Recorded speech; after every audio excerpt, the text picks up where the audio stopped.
Hi everyone, I'm Luke. Today I'm going to be teaching you guys about Chapter 4 for our Econ course, about elasticity. So elasticity, what it basically is the how responsive quantity is in response to a change in price. And this is characterized by this equation right here. Elasticity is equal to the percent change in quantity divided by average quantity, and all of that is divided by the percent change in price divided by the average price, right? So here we have both an inelastic and elastic good, and if you look at both of these graphs right here, you can see that for both demand curves, they're both different, right? So for the inelastic curve, you can see it's a bit more narrower in relation to quantity, but the one that's elastic stretches more further along the quantity, right? So an example for a good that would be elastic, we can call burritos, right? So burritos are, in my mind, a good that would be elastic because elastic goods tend to have many substitutes. They tend to have existed for a very long time.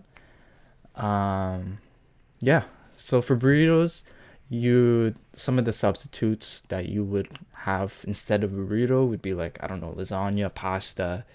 But um, let's say lasagna were to go down in price, more people will go for lasagna, and therefore the quantity demanded of burritos or demand actually would go down. But I hope you get the idea there. And then a good for inelastic goods, this is a really funny example, would be drugs and alcohol and gasoline. Um, so if you look at the quantity demanded right here, you can see within the change of price, whenever there's a change of price, the quantity demanded doesn't change as much as the elastic good.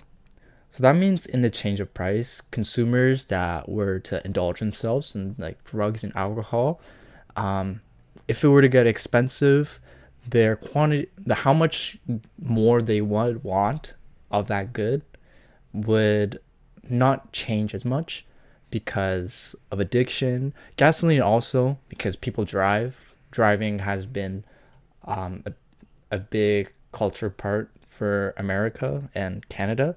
So even if gasoline were to get expensive, people would still be driving, right? But for burritos, uh, when the lasagna gets cheaper, people will buy less burritos. Therefore, the quantity demanded has changed a substantial amount. So I hope you can make a distinction over here. So how elasticity is measured, this unit right here. Um, so goods that are inelastic have units between 0 and 1. And, oh, not the equal to as well. So inelastic goods will be between 0 and 1. And elastic goods will be to 1 to infinity. Infinity as in any number bigger than 1. It could be 1, 2, 3, 1,000, whatever, right? This is characterized by this unit right here. So next up, I'm just going to touch up on total expenditure. This is in your readings in chapter 4. If you guys haven't read it already, I highly recommend it. Maybe like try and cram before you go in. But here for total expenditure, it's characterized by this dark blue, black highlighted area right here. Total expenditure is equal to price times quantity. So here in this market that's in equilibrium, our total expenditure when our price at this equilibrium point is $10 and our quantity demanded is 5 units at this equilibrium point, we multiply both 10 times 5 and that our total expenditure is $50, right? But I think to note with total expenditure is that it changes in terms of inelastic and elastic goods. So if we shift our attention to this graph, we can see that when the supply shifts left in an inelastic demand, our total expenditure gets bigger, characterized by this amount right here, right? But for elastic goods, when our supply shifts to the left, our total expenditure drops, because this amount is a lot less than this amount, right? And it's vice versa when it comes to supply shifts to the right. So in elastic goods, it only increases by like a tiny bit, right? But when it's elastic, it increases a lot more. I'm gonna get rid of these highlights. All right, so I'm just gonna go over some questions here. So, oh, maybe I should go into excise tax. I'll explain that real quick.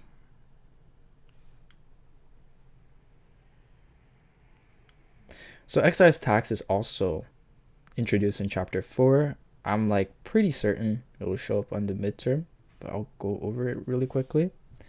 So an excise tax is a tax put on a good on a fixed amount, right? So in this question right here, it says it imposes a 14 cent per liter, determining how it affects market equilibrium on gasoline, right?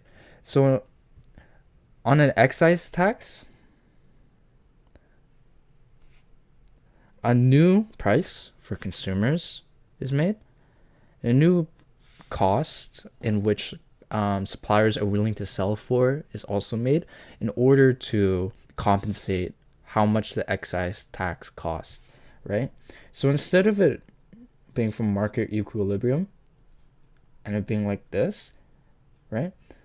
The quantity demanded that the consumers are going to want is going to be a lot less, unless if the suppliers lower the cost in which they're willing to sell for to make up for the excise tax. And this line right here, this distance is how much the tax is, right? So in this question right here, that would be our $14, right? And this price that the consumers pay is the new tax price, or the product with the tax involved. And this would be the new tax price for the suppliers that they will lower from the equilibrium in order to sell like a good amount to maximize their total expenditure. All right, so let's go into this question right here. Oh, maybe I should keep all those. Yeah. So for question 1, first we have to find the equilibrium price and quantity for both the demand and supply functions right here. And they're in inverse demand, so meaning that our price is in our y-axis, is right here, and our quantity is right here. Normally they'd be switched, and we'd have to, or my method would be switching them around to find the equilibrium price and quantity. So let's do that real quick. So we know that equilibrium price and quantity means that either quantity demanded has to equal quantity supplied in order to find what equilibrium price is.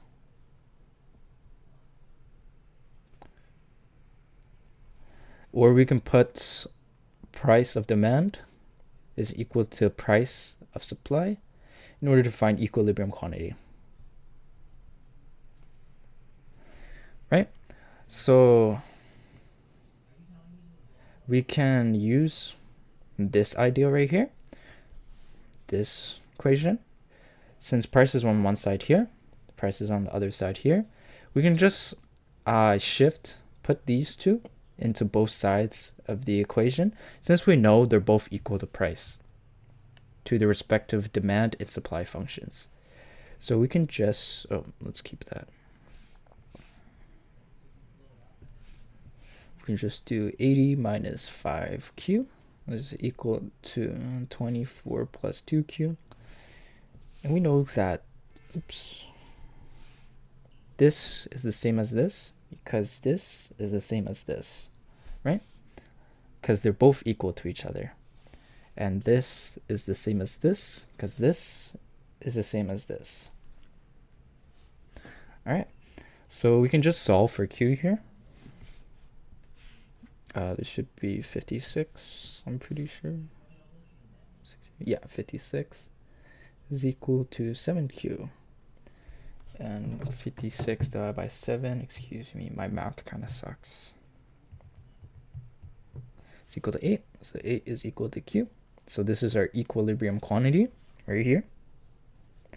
And then we can just put this into either or of these functions to find our equilibrium price. So 5 times 8 is 40, so 80 minus 40 in our demand function is 40. So price is equal to 40. And I'll just write it out in case anyone doesn't understand. Oops.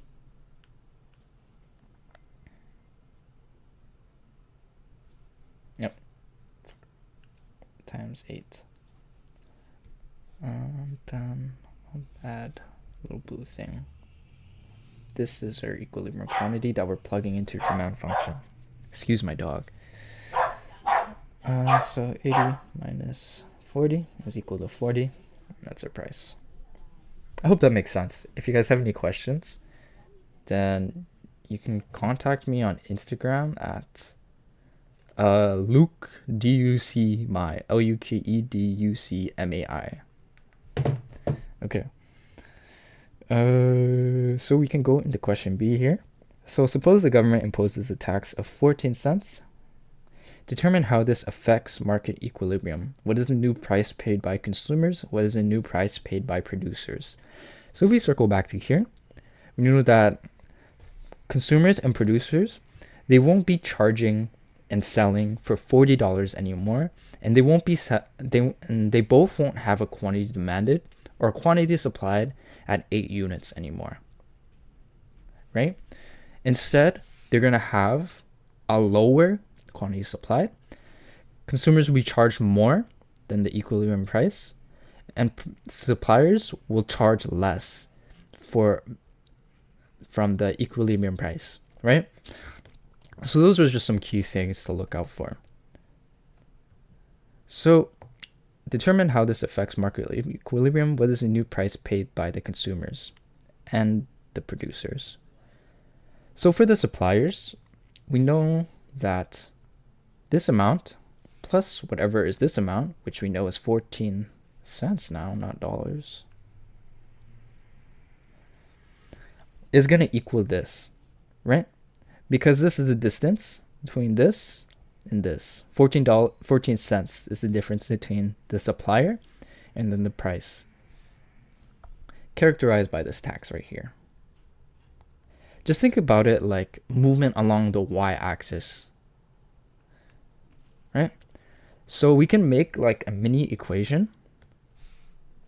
So we know that our supplier demand, or a supply curve price plus the tax is going to be equal to the price that the consumers pay, or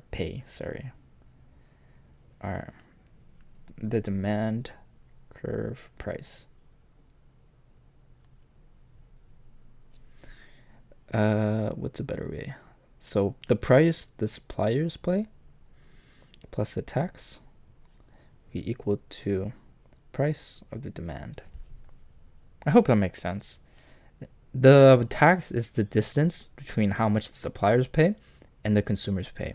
Because if you think about it, this is how much the product costs, right? But because of the tax, this is how much the tax is charging, right?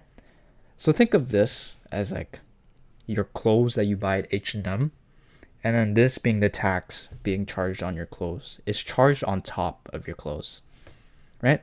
So the price that the suppliers pay is the base non-tax amount plus, and then when we add the tax, that's how much you pay. So when we put this into our equation, I'm just going to write this out again. So price of the suppliers plus tax is equal to the price of our demand. We know our tax is equal to 14 cents right here. And we have both of these equations that are equal to price, right? So with both of these equations, we can find our new quantity demanded or in quantity supplied, which will be equal to both the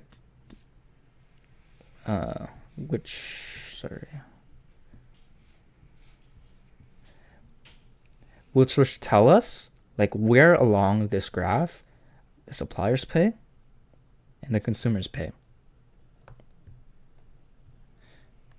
So we can put both of these equations here. So we know our supply equation is 24 plus 2Q plus our tax, which is 14 cents. Remember, this is price and tax in cents, right? If it was in dollars, we'd have to convert the tax into 0.14 in order to have all our units the same. Plus 14 is equal to our demand, 80 minus 5Q. And now we have one variable that we can solve for. So we can start isolating stuff. So 56 or 36 or 24 plus 14 is 38 plus 2Q equal to 80 minus 5Q. And then we can put 38 on this side. We can put 5Q on this side. So 80 minus 38 is equal to 42. Oops. It's equal to, 7Q. And then we can find what our quantity is. And our quantity is equal to 6. So this here, our quantity is equal to 6. Right? And now we can use this by plugging this thing into both our demand and supply functions in order to find what our price is. So 80 minus 5Q minus 5, 6. And this will be equal to the price, tax, demand that the consumers pay. PTS. And then we can plug 24 plus 2 and then our quantity, 6, to find the price that the suppliers pay when the tax is introduced. So the price that the consumers pay is 80 minus 30, because 5 times 6 is 50. And what the suppliers pay will be 24 plus 12, which is 36. Nice. And we can confirm this by doing 50 minus 36, right? Because it's the distance between here and here. And it will equal 14, which is our tax amount, right? This amount right here. Okay. So to compute the total revenue raised by the gasoline tax, what share of this tax revenue is paid by consumers? What share is paid by producers? So the total revenue raised by the gasoline tax is kind of like total expenditure, right? Total expenditure is how much the consumer pays, but total revenue of the tax is how much like money the tax raised from this quantity supply and demanded, and the difference between the consumer and the supplier. So it's basically this yellow highlight right here. So they're asking how much the tax raised, not the whole product, right? So to compute the total revenue raised by gasoline tax, what share of this tax revenue is paid by consumers? So we can do this by finding this amount right here, which we know is 14 because this distance right here, right? We can also just do our price tax of consumers and suppliers. So it's 50.36, and that equals 14. And then times this and this. So our total revenue is equal to 14 times 6. And that is equal to 84. All right. So what share of this revenue is paid by consumers? What share is paid by producers? So what this is asking is how much worse are they if from this tax being introduced, right? Because before this tax was introduced, they were purchasing their products and selling their products at equilibrium price and quantity. And this, since this is an equilibrium, they are getting the best out of selling and buying, right? But it's in this equilibrium right now because of this tax. Give me a second.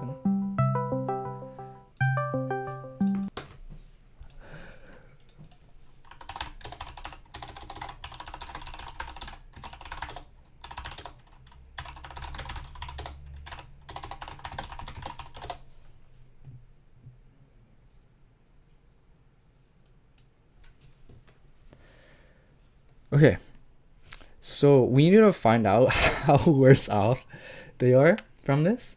And to graph this out right here, to give you guys a visual. So this amount right here, this point, this is how much, this is the point in which they should be selling and to maximize their profits and their value in what they're buying, right? But because of this tax, they can't do that. So we need to find out that burden. So that burden is characterized by this amount right here, which is the burden on the consumers, and this amount right here, which is the burden on producers.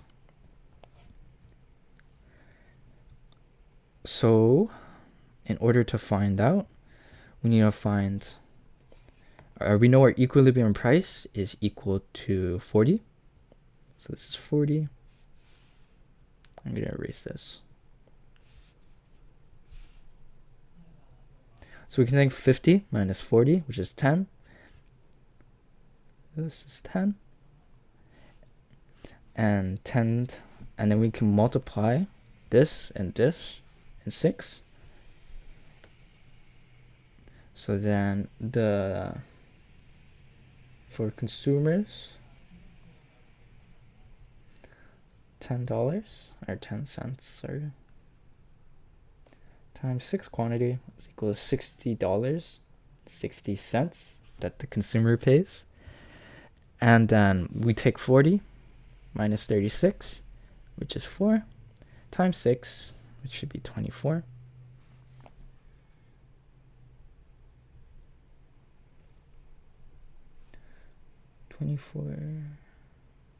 Oh, sorry, 4 cents times 6 quantity is equal to 24 cents. And we know that both the yellow and the green is how much the revenue of the tax was paid from the previous question, or previous part of the question, how much total revenue was raised by the gasoline tax, which is our 84. So if we add both of these together, they should equal to 84. So we know our question is correct. All right. Yeah. Okay. So I'm just going to go over this part quickly because I think it's pretty easy to understand. So compute price elasticities of demand from A to B, B to C, and G to H. So I'm just going to do G to H because my girlfriend's calling me right now. So if I look back to this equation, I'm going to copy paste this real quick.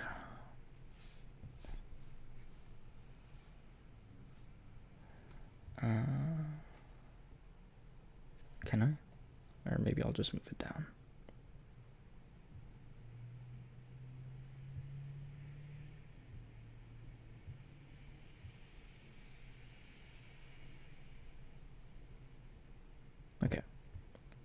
that looks like shit. Oh well. So we're just going to do GTH. So we know that the percent change in quantity divided by average quantity, that divided percent change of price divided by average price. All right. So we can start with quantity. So this is our H quantity, and this is our G quantity. This is our H price, and this is our G price. So to calculate percent change, how you do that is you take the initial amount, right, and the final amount, and you take the final amount minus the initial amount divided by the final amount. But they want to do average, so we have to take the final amount minus the initial amount divided by the average of them. Right, so we do this by taking 1900 minus 23, or 190,000 minus 230,000, and it should be extra zero there. Minus 230,000, that's 40,000. And that divided by their average. So we just instead add these now, and then we divide them by 2 since there's only 2 numbers involved. Plus 230,000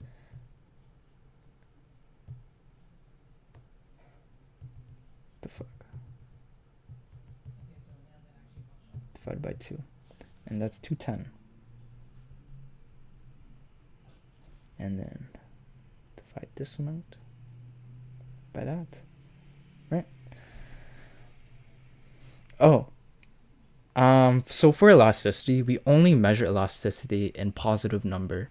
Elasticity in economics is never measured in negative, so we can just change the sign here just to positive, just to have a better number in that. And all this divided by, maybe we should calculate that real quick. 40,000 divided by 210 is equal to 0.1905. And then we can do our percent change in price divided by average price. So 65 minus 60 is 5 divided by our average. 65 plus 60, I know it's 62.5. 62.5. So 5 divided by 62.5 is equal to 0.08. Alright, so 0.1905 divided by 0.08.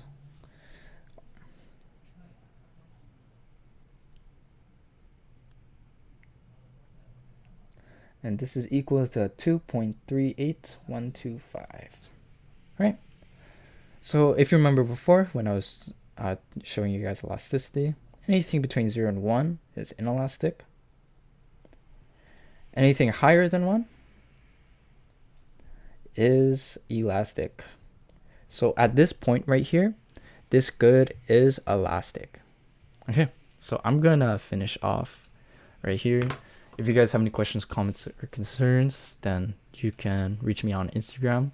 When I said before, I'm just gonna put it out again. I don't know if that's LUKEDUCMAI. Okay, thank you. Bye bye.